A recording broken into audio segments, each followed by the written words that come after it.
A paz do Senhor Jesus, meus amados irmãos, vamos começar aqui mais um cafezinho com Jesus. Eu sou o pastor Alex que apresenta o cafezinho e hoje, meus irmãos, nós estamos no nosso terceiro áudio, Os Gigantes de Davi. Estamos falando, do primeiro gigante que ele está enfrentando, que seria sua própria família. Abre sua Bíblia em 1 Samuel, vamos lá? No seu capítulo 16, a gente leu já até o versículo 9, tá? Tô aqui com o meu cafezinho cheiroso. Só escuta isso, ó. Ah, tá muito bom. Pois bem, vamos lá ao que interessa, né?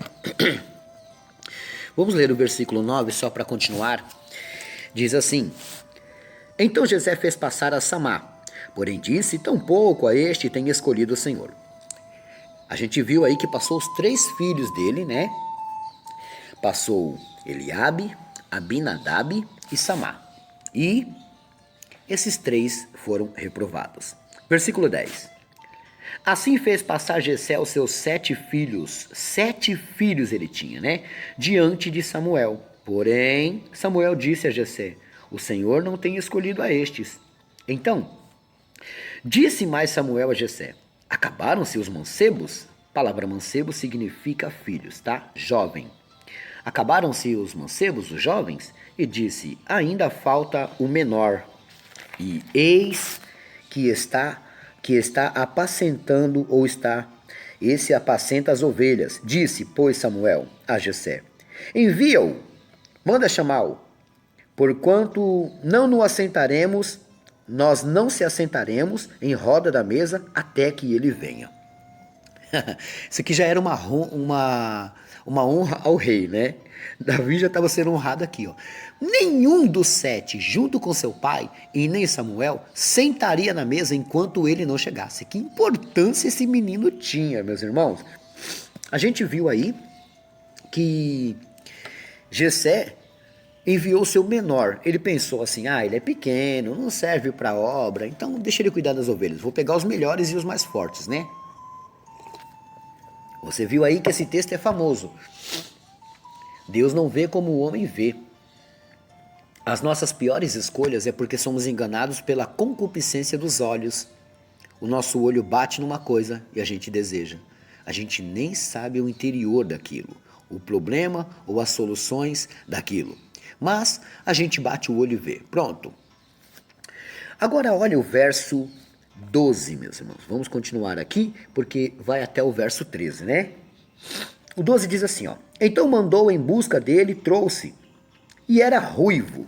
Então você já imagina como que era aquele jovem. Ele tinha os seus cabelos ruivos e formoso de semblante. Era um menino bonito e de boa presença. E disse o Senhor, levanta-te e unge, porque este mesmo é. Na hora que ele entrou, o Senhor falou, levanta Samuel. Aí está o rei. Aleluia. Verso 13, meus irmãos, e último versículo aqui desse gigante que é a família, né? Então Samuel tomou o vaso do azeite e ungiu no meio de seus irmãos. E desde aquele dia em diante, o Espírito do Senhor se apoderou dele, de Davi. Então Samuel se levantou e voltou para Ramá. Ele foi ungido rei, mas ele não tomou posse do reinado ainda, não era a hora. O Senhor só mandou ungir ele. Agora vocês perceberam aqui que ele foi ungido perante seus irmãos. Imagina o comentário dos seus irmãos quando Samuel foi embora. Por que ele? Por que o mais fraco? Por que o mais franzino? Às vezes a gente é menosprezado porque as pessoas nos olham e nos acham que não temos capacidade, mas não é o homem que escolhe, é Deus. Poderia ter outra pessoa fazendo os cafezinhos com Jesus, mas Deus escolheu a mim. Poderia ter outra pessoa para tomar o lugar do que você faz, mas Deus escolheu você. Portanto, existem muitas e inúmeras pessoas que vão te apontar o dedo, que vão criticar.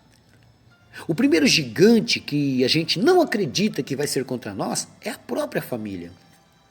A própria família, meus irmãos, elas podem vir contra nós. Olha que os irmãos de Jesus não acreditavam que ele era o Filho de Deus. Ele mesmo falou que não fez muitos milagres ali por causa da incredulidade dos seus irmãos. Poderia ter. Talvez muita coisa boa poderia acontecer na sua família se as pessoas crescem que você é um homem de Deus, que você é uma mulher de Deus. Então a gente vê aí que o primeiro gigante que Davi enfrentou, ele foi derrotado pela honra do rei, de Deus. Então, você viu que Davi foi honrado. E o primeiro gigante que apareceu na vida dele foi a família, que não concordava, que não aceitava as escolhas de Deus. Esse é o primeiro gigante que ele enfrentou. Bom, no decorrer de todo esse tempo, a gente não vai contar aqui, porque senão o estudo ficaria muito grande, mas você pode acompanhar na sua casa, você vai ver que Israel entrou em guerra contra os filisteus, e os filisteus tinham um guerreiro chamado Golias. Já preguei inúmeras vezes isso aqui, mas vai fazer parte do nosso estudo. Acontece que Golias era um gigante, muito alto, muito forte, um guerreiro, e ele começa a desafiar o povo, desafiar os exércitos, e ele diz que se ele for tombado, os filisteus seriam servos de Israel. Mas se Israel fosse tombado, então Israel seria servo dos filisteus. Era um acordo normal. Só que o exército de Israel estava atrás da moita com medo. Então, Davi não sabia disso.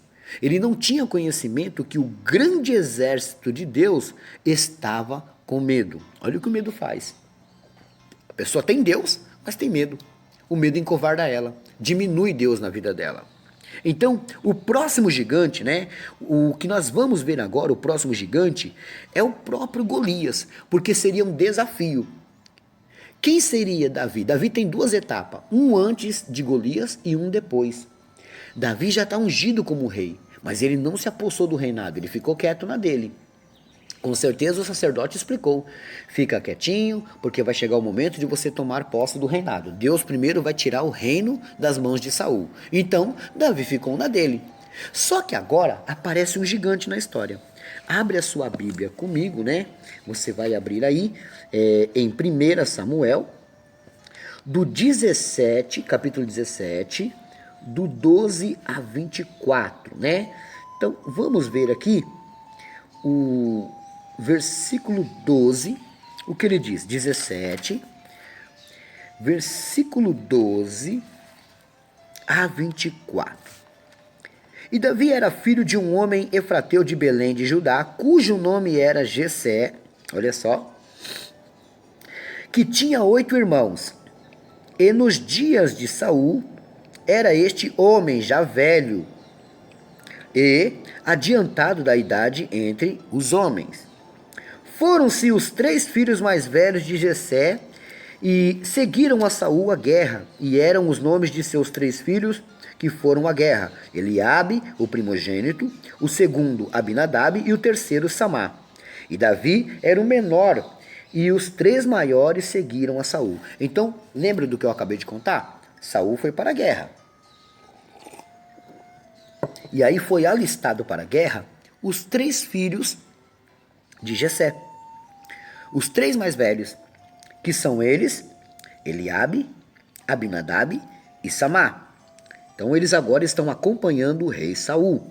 Eles acham que são poderosos, como servos de Saul. Verso 15. Davi, porém, ia e voltava de Saul para apacentar as ovelhas de seu pai em Belém. Chegava-se, pois, o filisteu pela manhã, à tarde, apresentou-se por 40 dias e disse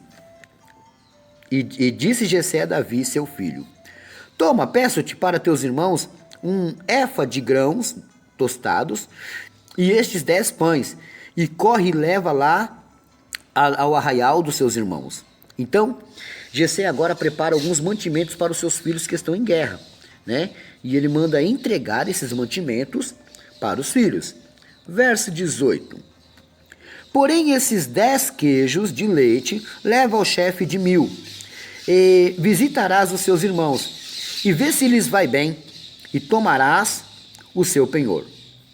E estava Saul e eles e todos os homens de Israel no vale do Carvalho, pelejando contra o filisteu. Então Eles estavam todos ali, mas eles não conseguiriam combater contra aquele filisteu, porque era um gigante, né? E olha que por 40 dias aquele filisteu se levantava contra eles. Então, veja o verso 20. Davi, então, de madrugada, se levantou pela manhã e deixou as ovelhas a um guarda. Tá vendo? Ele foi, mas não deixou à toa, deixou alguém tomando conta para ele. E carregou-se e partiu como Jessé lhe ordenara. Ele foi só levar os mantimentos para os seus irmãos. E chegou ao lugar dos carros quando já o arraial saía em ordem de batalha. E os gritos chamavam a peleja. E os israelitas e filisteus se puseram em ordem fileira contra fileira. E Davi deixou a carga que trouxera na mão do guarda da bagagem e correu à batalha. E chegando, perguntou a seus irmãos se estava tudo bem. Lembra que o pai dele mandou ele perguntar? Foi o pai dele que mandou ele perguntar se estava tudo bem. Só que olha como é que os irmãos dele tratam ele. Verso 23. No verso 23, meus irmãos, eu vou deixar para ler amanhã, tá? Porque o nosso tempo já esgotou. Peço que você escute os meus recados. Olha aí. A lição de casa de hoje é Romanos 15:13. Romanos 15:13, tá bom? E olha, eu quero aqui parabenizar a Deta. A Detinha, ela fez aniversário dia 12/3, acabou não dando tempo de parabenizá-la, tá? Ela é irmã da Beth, a Beth te ama muito, Deta. Deus abençoe grandemente a sua vida, tá bom? Bom, meus irmãos, eu quero aqui deixar o aviso, olha só. Eu quero aqui deixar o contato de uma psicóloga, tá? Amanhã eu falo a outra. Você pode entrar em contato, elas atendem virtualmente e você paga um preço bom, barato, que você pode aí fazer uma consulta e ajudar alguém da sua casa que pode ter um problema mental, né? Temos que pensar nisso, meus irmãos. Deus deixou os médicos para isso também, tá bom? Esse é um serviço de muita utilidade, eu preciso falar. Olha, a psicóloga que atende online aqui é a Luciana Ribeiro de Brasília, tá? O número dela, o prefixo é 61-9434-0872. Eu vou repetir. 61-9434-0872, tá bom? Essa psicóloga, você pode entrar em contato aí com ela também. Vou pedir para você visitar o canal do meu amigo Gustavo Brandão e visita lá o louvor chamado Fé. Você vai gostar bastante, é profundo, é tremendo, tá? Ajuda lá, meu amigo. Quero deixar claro aqui como é que se escreve a palavra Deus, a palavra Jesus e a palavra Espírito Santo. Eu falei que eu sempre vou voltar puxando a orelha de vocês, tá? Deus se escreve com D maiúsculo. Se você escrever com D minúsculo, você não está falando do Pai de Jesus. Jesus se escreve com J maiúsculo. Espírito Santo se escreve com E maiúsculo. Não escreva com E minúsculo. Você não está se referindo à mesma pessoa, tá bom? Último recadinho. Não ponha pessoas nos seus grupos sem antes perguntar. Quer que alguém participe do seu grupo? Chega no contato e pergunta: você gostaria de participar do meu grupo? Ele funciona assim, assim, assado, tá? Então você não tem o direito de pôr as pessoas à força, tá bom? Não dê link do cafezinho para alguém que só deseja vender o seu produto, tá bom? Não entre em privado sem ser chamado, ok? Esse é o recadinho de hoje também. Bom, por hoje é só e amanhã tem mais.